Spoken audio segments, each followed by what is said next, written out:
Poor and pregnant, she agreed to care for a criminal millionaire's son, never imagining her life would change. Hey there, I'm Alex, your guide through today's extraordinary tale on Hearts of Crime. What you're about to witness is a story of passion and danger that will keep you on the edge of your seat. Trust me, when I say the twist at the end will leave you absolutely speechless. If you enjoy these forbidden love stories, please hit that like button and drop a comment below sharing your thoughts. Make sure to subscribe and turn on notifications so you never miss our daily uploads of these incredible stories. Stay with me until the very end. I promise the conclusion will shock you in ways you can't imagine. So sit back, relax, and enjoy today's episode. Have a wonderful day, and may God bless you and your family. The rain hammered against the thin windows of Phoebe Adams's tiny apartment as she stared at the eviction notice in her trembling hands. 1 month behind on rent and already facing the streets. Her other hand instinctively moved to her swollen belly, now 6 months along. "It'll be okay, little one," she whispered, though she wasn't sure how she could keep such a promise. The classified ad circled in red on her kitchen table seemed like her last hope. Live-in nanny needed immediately. Generous compensation, discretion required. The phone number belonged to Goldcrest Enterprises, one of the city's most prestigious and notorious real estate development companies. Phoebe had heard the rumors about Gabriel Reeves, the man who owned Goldcrest. Stories of shady deals, intimidated competitors, and suspicious building collapses that always seemed to benefit his company. But desperate times called for desperate measures, and Phoebe needed this job more than she needed her pride. The Goldcrest Tower loomed over downtown like a glass and steel monument to excess. Phoebe clutched her worn leather bag as the elevator ascended to the penthouse floor. Her heart pounded in her chest, partly from nervousness and partly from the baby doing somersaults inside her. When the doors opened, she stepped into another world. Polished marble floors stretched before her, leading to floor-to-ceiling windows that offered a panoramic view of the city below. A woman in an impeccable suit approached with measured steps. "Ms. Adams, I am Naomi Jackson, Mr. Reeves' assistant. He's waiting for you in his office." Naomi led her through the sprawling penthouse, past artwork worth more than Phoebe would make in several lifetimes. She couldn't help but notice there were no family photos, no personal touches, just cold, calculated luxury. Gabriel Reeves sat behind a massive desk of dark wood, his back to the door as he gazed out at his empire below. When he turned, Phoebe's breath caught in her throat. The tabloids hadn't exaggerated his looks, tall and commanding, with sharp features and penetrating green eyes that seemed to see right through her. "Ms. Adams." His voice was deep and controlled, not warm, but not as cold as she'd expected. "Please, have a seat." Phoebe lowered herself carefully into the chair across from him, painfully aware of her second-hand maternity dress and scuffed shoes. "I'll be direct," Gabriel said, sliding a folder across the desk. "My son Oliver is 8. His mother is no longer in the picture, and my work requires extensive travel. I need someone to live in and care for him full-time." Phoebe nodded, trying to appear composed. "I have experience with childcare, Mr. Reeves. I worked at Sunshine Daycare for 3 years before—" She gestured vaguely to her pregnant belly. Something flashed across Gabriel's face. Not quite sympathy, but recognition of her situation. "The position includes full room and board in the penthouse, medical benefits, and a salary that I believe you will find more than adequate." He named a figure that made Phoebe's eyes widen. It was enough to save for her baby's future, enough to start over. "There's one more thing," Gabriel added, his tone shifting subtly. "Oliver has been through trauma. His mother's departure was not amicable, and he had difficulty adjusting. He doesn't speak much anymore." Phoebe's heart squeezed. "I understand complicated childhoods, Mr. Reeves. Do you?" Those penetrating eyes studied her carefully. "And what about your own child? How will you manage?" "My baby is part of the package," Phoebe said with unexpected firmness. "I can care for both children. In fact, having another child around might be good for Oliver." Gabriel seemed surprised by her boldness. After a moment, he nodded. "Very well. There is one final condition." What you see and hear in this household stays here. My business dealings, my personal life, none of it leaves these walls. Is that clear?" The warning in his voice was unmistakable. This man had secrets, dangerous ones perhaps, but Phoebe had nowhere else to go. "Crystal clear, Mr. Reeves." "Then welcome to Goldcrest, Miss Adams." Within hours, Phoebe had moved what few possessions she owned into a suite larger than her entire former apartment. The bedroom for her and her future baby adjoined Oliver's room, with a shared sitting area in between. Meeting Oliver proved more challenging than negotiating with his father. The boy sat in his room, surrounded by toys he wasn't playing with, staring blankly at a wall. Dark hair like his father's fell across his forehead, but his eyes held none of Gabriel's intensity, only emptiness. "Hi, Oliver. I am Phoebe." She sat on the floor near him, but not too close. "I'm going to be staying here with you for a while." Oliver didn't respond, didn't even look at her. "You know," she said conversationally, "there is actually another person here too." She patted her belly. "This little one doesn't have a name yet. Maybe you could help me think of one someday." For just a moment, Oliver's eyes flickered toward her belly, then away again. It wasn't much, but it was something. Days turned into weeks. Gabriel was rarely home, leaving before dawn and returning well after Oliver was asleep. The few times they crossed paths, their interactions were stiffly polite. He would ask about Oliver, listen to Phoebe's reports, then retreat to his office. Gradually, Oliver began to thaw. It started with small things, sitting closer to Phoebe during story time, actually eating the meals she prepared, instead of just pushing food around his plate. The first time he smiled, when the baby kicked and Phoebe let him feel it, was like watching the sun break through after months of storms. One night, as Phoebe tucked Oliver into bed, he spoke his first words to her. "Is my dad a bad person?" The question caught her off guard. "Why would you ask that, Oliver?" "I heard my mum yelling at him before she left. She said he hurt people for money." Phoebe chose her words carefully. "I think people are complicated, Oliver. Sometimes they make mistakes or bad choices, but that doesn't make them all bad." Oliver seemed to consider this. "Do you think he loves me?" "I do," Phoebe said, surprising herself with how certain she felt. "He might not know how to show it, but he does love you." The boy drifted off to sleep, but Phoebe remained awake, troubled by his questions. What kind of man was Gabriel Reeves, really? And what had she gotten herself into? Her answer came sooner than expected. Late that night, Gabriel returned home with a group of men in expensive suits. Their voices carried from his office, something about property acquisitions and removing obstacles. Curious, Phoebe crept closer to listen. "The Rodriguez family won T-cell, boss," one man said. "They have been in that neighborhood for generations." "Everyone has a price," Gabriel replied coldly. "Find it. And if they still refuse—" There was a long pause. "Then remind them about what happened to the Martinez building. Accidents can happen anywhere." A chill ran down Phoebe's spine. The Martinez building collapse had been in the news. 3 people hospitalized, a family business destroyed. The official report cited structural issues, but now she must have made a sound because suddenly the voices stopped. Footsteps approached the door. Phoebe barely had time to duck into a nearby room before Gabriel emerged, scanning the hallway with suspicious eyes. Heart pounding, she slipped back to her suite. Her mind raced with what she'd just learned. Gabriel Reeves wasn't just a cold businessman. He was actively dangerous, willing to hurt innocent people for profit. As she lay in bed, hand protectively covering her belly, Phoebe faced a terrible dilemma. She needed this job, this security for her baby, but could she work for a man who destroyed lives? And worse, what would happen if Gabriel ever discovered she knew his secrets? Sleep eluded her as rain continued to lash against the penthouse windows. In the darkness, Phoebe made a silent vow to protect not just her unborn child, but Oliver too. Somehow she would find a way to navigate these dangerous waters without drowning. What she couldn't possibly know was how her presence had already begun to change things.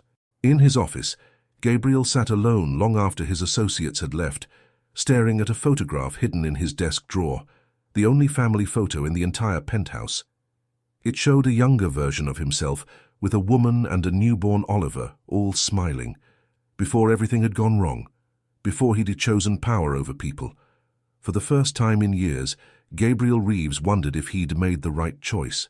Morning light filtered through the penthouse windows as Phoebe prepared breakfast, her mind still troubled by what she'd overheard the night before.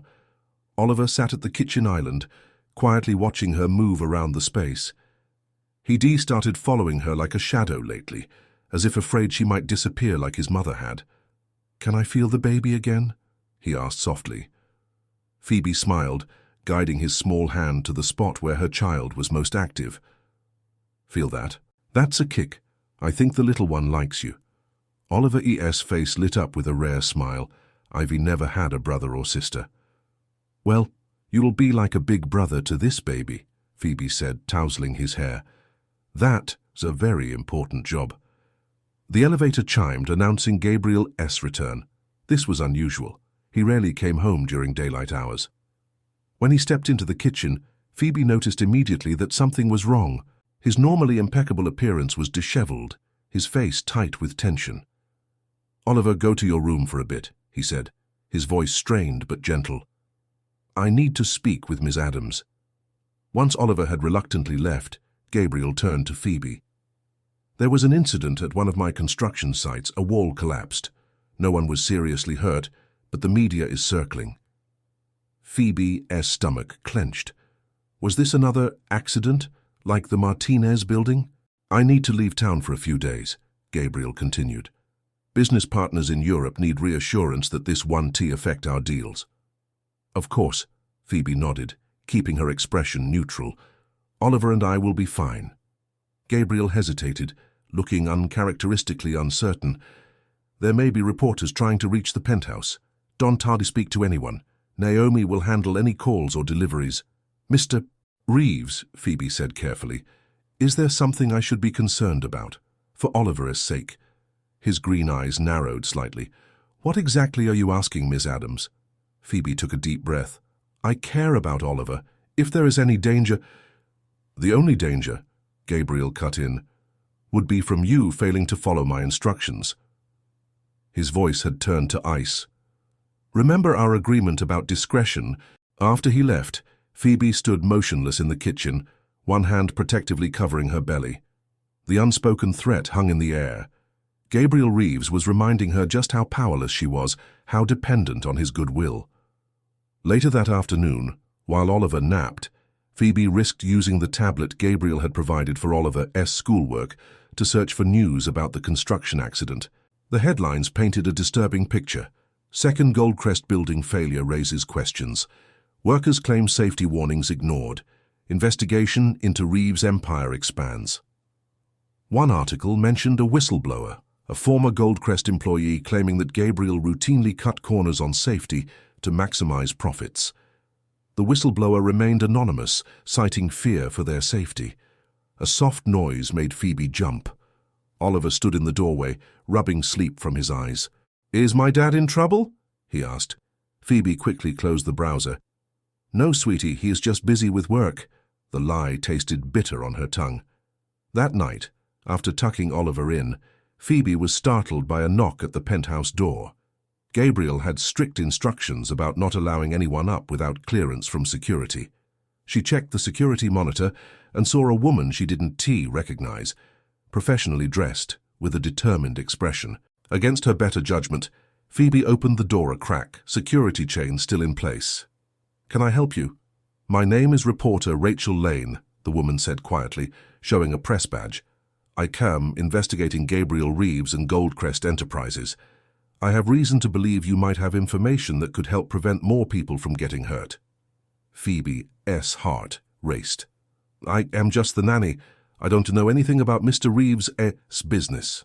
Rachel's expression softened. "You're living in his home. You must see things, hear things. People are getting hurt, Miss Adams. A family lost their home in the Martinez incident. Next time, someone could die." The sincerity in the reporter's voice resonated with Phoebe, but fear kept her silent. "I understand you were in a difficult position," Rachel continued, slipping a card through the gap in the door. "But if you ever want to talk, call me, anytime, day or night." Everything would be completely confidential. After Rachel left, Phoebe held the card in her trembling hand. Should she call? Could she live with herself if more people got hurt because she stayed silent? But what about her baby, her future? What would happen to Oliver if she betrayed his father? She slipped the card into her pocket. Decision postponed, but not forgotten. The next few days passed in a tense routine. Gabriel called each evening to check on Oliver, their conversations brief and formal. Phoebe could hear the strain in his voice, sense that things were deteriorating for him professionally. On the third day, Oliver found a box of old photographs hidden in a closet while they were playing hide-and-seek. Curious, they sat together on the floor, looking through memories from before Phoebe's time. "Say that is my mom," Oliver said, pointing to a stunning woman with warm eyes and a bright smile. The contrast between the happy family in these photos and the cold reality of the penthouse now was heartbreaking. "She was beautiful," Phoebe said gently. "Do you remember much about her?" Oliver nodded. "She used to sing to me. But then she and Dad started fighting a lot. She wanted him to stop doing bad things at work, but he wouldn't listen." Phoebe froze. "Shan't she what kind of bad things, Oliver?" "She said he was hurting people to make money. One night they had a really big fight, and she said she was going to tell everyone what he did. The next day, she was gone." Oliver's voice was matter-of-fact, but his eyes glistened with unshed tears. "Dad said she left us, but he wouldn't tell me where she went." A chill ran down Phoebe's spine. What had happened to Oliver, his mother? Had she really left, or had Gabriel done something to silence her? That night after Oliver was asleep, Phoebe took out Rachel Lane's card. Her hand hovered over her phone, but before she could make the call, the elevator chimed. Gabriel had returned earlier than expected. When she went to greet him, Phoebe was shocked by his appearance. The powerful, confident man she'd come to know looked defeated. His suit was rumpled, dark circles shadowed his eyes, and a fresh cut marred his cheek. "Are you all right?" The question slipped out before she could stop herself. Gabriel seemed surprised by her concern. "It is nothing. How is Oliver?" "He is fine. Asleep now." Phoebe hesitated. "We found some old photos today. He asked about his mother." Gabriel stiffened. "What did you tell him?" "The truth, that I don't need to know what happened. But I think he deserves to know." "That is not your call to make," Gabriel snapped, but the usual edge was missing from his voice. He looked tired, almost broken. Against her better judgment, Phoebe pressed on. "What did happen to her, Mr. Reeves?" For a long moment, she thought he wouldn't answer. Then, to her surprise, he gestured toward the living room. "Sit down, Miss Adams." Once they were seated, Gabriel poured himself a drink with unsteady hands. "Contrary to what you might think, I didn't harm Eleanor. She left of her own accord. After threatening to expose your business practices," Phoebe said carefully. His eyes flashed with anger, then resignation. "You've been listening at doors. I've been concerned for Oliver, and myself." Gabriel studied her for a moment. "Eleanor was idealistic. When we met, I was just starting Goldcrest. She believed in me, in what we could build together. But as the company grew, the pressure to succeed, to dominate the market—" "You cut corners," Phoebe finished for him. "Put profits above safety." "It wasn't that simple," Gabriel protested. "This business is brutal. If I showed weakness, competitors would have destroyed everything I built." "And when Eleanor threatened to go public?" Gabriel looked down at his drink. "I offered her money, enough to never work again. She refused, said she couldn't be bought off like one of my business rivals. The night she left, she told me she was going to the authorities with everything she knew. I told her if she did, she'd never see Oliver again." Phoebe felt sick. "You used your son as leverage?" "I was desperate," Gabriel admitted, his voice hollow. The next morning she was gone. No goodbye to Oliver. Nothing. Just a note saying she couldn't fight me and my lawyers, that I won. I never heard from her again. The pain in his voice seemed genuine, but Phoebe wasn't entirely convinced. "And the accidents? The Martinez building?" Gabriel met her gaze directly. "Ivy cut corners on costs, yes. Paid off inspectors, but I never intended for anyone to get hurt. When the Martinez building had issues, I ignored the warning signs because fixing them would have delayed the project by months. It was negligence, not malice. But the result was the same. The confession hung in the air between them. Gabriel Reeves was no monster, Phoebe realized, but a man whose moral compromises had spiraled far beyond what he ever intended. The Company S finished, Gabriel said suddenly. The second collapse, the whistleblower. There is an investigation now. Criminal charges are likely. Phoebe thought of Rachel Lane, S card, still in her pocket. What will happen to Oliver? That depends, Gabriel said, looking at her intently. Fine on you. Me? I have arrangements in place, offshore accounts, properties under different names. I can disappear before they close in, start over somewhere else. His voice softened. Oliver needs stability. He is finally making progress with you. Phoebe realized what he was asking. You want me to come with you? To help you escape justice? I'm asking you to help me protect my son, Gabriel corrected. Come with us. I'll provide for you, for your baby. You'll want for nothing. The offer was tempting in its simplicity, a secure future for her child, continued care for Oliver, whom she'd grown to love. But could she live with herself, knowing she'd helped a man escape accountability for actions that had hurt innocent people? I need time to think, Phoebe said finally. Gabriel nodded. Don't take too long. We of need to leave within days. That night, Phoebe lay awake, tormented by her impossible choice. The reporter S card seemed to burn in her pocket. A different path, one that might bring justice, but at what cost to Oliver, to her own child? As dawn broke, Phoebe made her decision.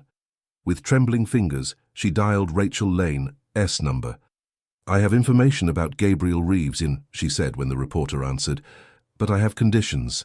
Later that morning, Gabriel found Phoebe and Oliver in the kitchen making pancakes, an incongruously normal scene amid the chaos their lives had become.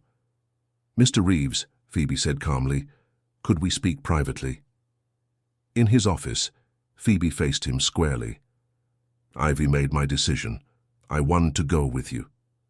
Gabriel's expression hardened. I see. And should I be expecting the authorities imminently? No, Phoebe replied. I haven't gone to the police, but I did speak to someone else. She slid a folder across his desk, a mirror of how he had presented her job offer what seemed like a lifetime ago. Inside was a detailed plan, prepared with Rachel Lane's help. It outlined how Gabriel could turn state evidence, cooperating with authorities to expose industry-wide corruption that went far beyond Goldcrest alone. In exchange, he might avoid prison time, instead facing financial penalties and community service. You have a choice, Phoebe said quietly. You can run, teach Oliver that when you make mistakes you hide from them, or you can take responsibility, make amends, and show him how to be a man of integrity. Why would you do this? Gabriel asked, genuinely confused. Why help me after what you've learned? Phoebe placed her hand on her belly, feeling her baby move within.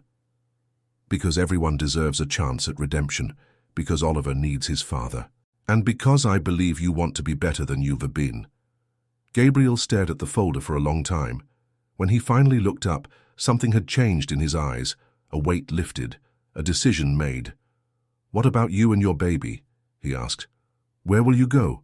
That depends, Phoebe answered, echoing his words from the night before. On you. For the first time since she had met him, Gabriel Reeves smiled, a genuine smile that transformed his face. And then I suppose we have a lot of work to do. And in that moment, standing in the penthouse that had once felt like a gilded cage, Phoebe realized that sometimes the poorest beginnings could lead to the richest kind of wealth, not measured in dollars, but in second chances, in courage, and in unexpected bonds that defied all logic. What neither of them knew was that miles away, in a small coastal town, a woman was opening her mailbox to find an envelope containing only a photograph of a boy, with her eyes and a note that read, "He asks about you. Perhaps it's time for the truth." The circle was about to close, bringing with it both healing and new complications that would test them all in ways they couldn't imagine. The courthouse steps were crowded with reporters as Gabriel Reeves emerged, sunlight glinting off his dark hair. 6 months had passed since the day Phoebe had presented him with a choice. 6 months of legal battles, public scrutiny, and painful transformation. "Mr. Reeves, how do you feel about the ruling?" a reporter called out. Gabriel paused, his expression solemn yet unburdened. "The Court's decision is fair. Goldcrest will pay full restitution to everyone harmed by our negligence, and the industry reforms I've agreed to support will ensure these mistakes aren't repeated by others." As the crowd pressed closer, Phoebe watched from a distance, her newborn daughter cradled against her chest. The baby, with a tuft of dark hair and curious eyes, had arrived just weeks after Gabriel had decided to cooperate with authorities. She'd named her Hope, both for what the child represented and for what had guided Phoebe through the darkest days. Gabriel spotted them and excused himself from the reporters, making his way to where Phoebe stood with Oliver, holding her free hand. The boy had blossomed over the past months, his silence replaced by childish chatter and laughter that filled their home, a smaller but warmer apartment Gabriel had purchased after selling the penthouse to help pay restitution. "It is over," Gabriel said quietly, gently touching Hope's cheek. "No prison time, but the fines will take most of what I have left, worth every penny." "I am proud of you," Phoebe replied, meaning it. She'd watched this man transform from someone who valued power above all else to someone who understood that true strength came from accountability. Oliver tugged at his father's hand. "Can we get ice cream to celebrate, Dad?" Gabriel laughed, a sound that had once been rare but now came easily. "Ice cream sounds perfect, but there's something else we need to do first." The seaside cafe was quaint, with blue checkered tablecloths and the scent of fresh pastries in the air. The woman sitting at the corner table stood as they entered, her hands clasped tightly in front of her. Though older than in the photographs Phoebe had seen, Eleanor Reeves was still striking, with the same expressive eyes that Oliver had inherited. "Mom," Oliver whispered, frozen in place. Eleanor's composure cracked, tears spilling down her cheeks as she nodded. "Oliver, you've grown so much." The boy broke away from Gabriel and Phoebe, running to his mother. She enveloped him in an embrace so fierce it seemed she might never let go. Over Oliver's head, Eleanor's gaze met Gabriel's, cautious, questioning. "Thank you for coming," Gabriel said, his voice rough with emotion. "He needed you." This meeting had been Phoebe's doing. After Gabriel had chosen the path of redemption, she'd convinced him that Oliver deserved to know his mother, that the wounds of the past needed to heal for all of them to truly move forward. It had taken weeks of searching and one very tense phone call, but Eleanor had finally agreed to meet. As they settled at the table, introductions were made. Eleanor studied Phoebe with undisguised curiosity. "Gabriel told me what you did, how you changed everything." Phoebe adjusted Hope in her arms, uncomfortable with the praise. "I just showed him another way forward." "You did more than that," Gabriel interjected. "You made me face who I'd become, what I was teaching my son." He looked at Eleanor. "You were right all along. I was too proud to admit it." Eleanor's expression softened slightly. "Pride was always your downfall." She turned to Oliver, who hadn't let go of her hand. "But I was wrong too. I shouldn't have left without saying goodbye to you. I thought I was protecting you, but I was really protecting myself from having to make an impossible choice." As the adults talked, carefully navigating years of hurt and misunderstanding, Oliver watched with wide eyes, occasionally asking questions that cut through the tension with childlike directness.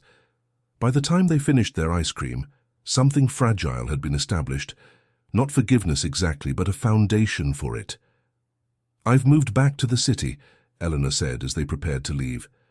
"I'd like to be part of Oliver's life again, if that's possible." Gabriel nodded, then glanced at Phoebe. "We are still figuring out what our arrangement looks like, but Oliver would love to spend time with you." The wasn't lost on Eleanor, who smiled knowingly at Phoebe. "You two seem good together, balanced." Phoebe felt her cheeks warm. The shift in her relationship with Gabriel had been gradual, respect becoming friendship, then something deeper neither had been looking for. They were taking it slowly, both aware of the complex dynamics at play. As they walked along the beach afterward, Oliver ran ahead, releasing the pent-up energy of an emotional day. Gabriel took Hope from Phoebe's arms, cradling the infant with a tenderness that still surprised her sometimes. "I keep thinking about where we'd be if you hadn't had come into our lives," Gabriel said, watching Oliver splash at the water's edge, running from country to country, looking over my shoulder, teaching my son that money matters more than morality. "And I'd probably be struggling in some tiny apartment, working multiple jobs," Phoebe replied. "Life has a strange way of bringing together the people who need each other." Gabriel's free hand found hers, their fingers intertwining naturally. "The company almost rebuilt. Smaller, more ethical. The board wants me to step back in as CEO. "So are you going to do it?" "Only if you'll be there as my compass," Gabriel said, his green eyes serious. "The ethical oversight role we discussed. Full authority to question any project, any decision." Phoebe smiled. "Putting the former nanny in charge of keeping you honest?" "Putting the woman who saved me from myself in a position to save others," he corrected. "Besides, the hours are better than nannying. More time for us to figure out this." He squeezed her hand gently. "I'd like that," Phoebe said softly. As the sun began to set, painting the sky in brilliant oranges and pinks, they called Oliver back to them. The boy returned, windswept and grinning, taking Phoebe's free hand without hesitation. "Is Mom going to live with us now?" he asked. Gabriel shook his head. "No, but you'll see her often. Is that okay?" Oliver considered this, then nodded. "I think it's better this way. Phoebe and Hope are our family now too." The simple acceptance in his voice brought tears to Phoebe's eyes. From the lowest point in her life, pregnant, alone, facing eviction, she'd found not just security, but belonging, purpose, and love in the most unexpected place. 3 months later, Phoebe stood in the doorway of Oliver's bedroom, watching as he showed Eleanor his science project. The woman visited twice a week now, slowly rebuilding her relationship with her son. The initial awkwardness had given way to genuine warmth, and Oliver flourished with the love of not one, but 3 adults committed to his well-being. Gabriel appeared beside Phoebe, wrapping an arm around her waist. "Court approved the final settlement today.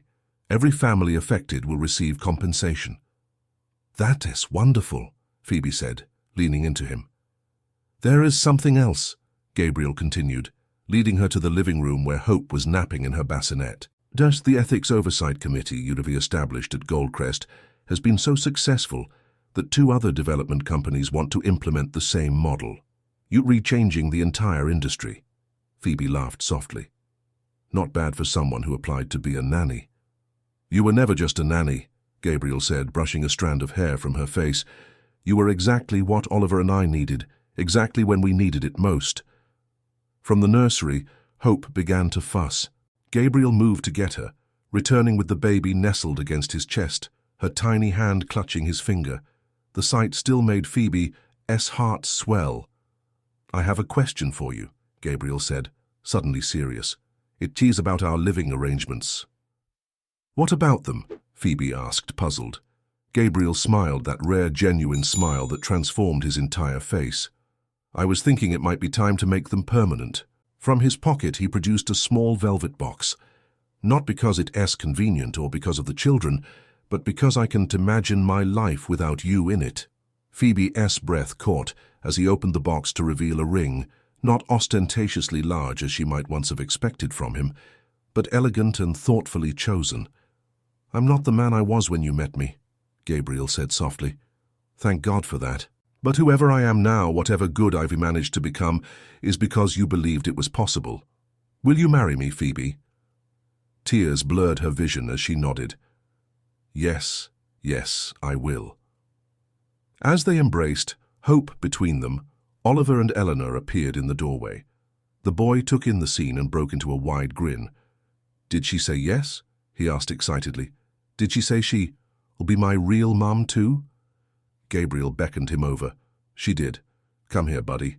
As Oliver joined their embrace, Phoebe caught Eleanor's eye over the boy's head. The woman smiled, giving a small nod of approval. There was no jealousy there, only gratitude for the woman who had helped heal her son, and the man who had once been her husband. Later that night, as the household slept, Phoebe stood by the window, gazing out at the city lights.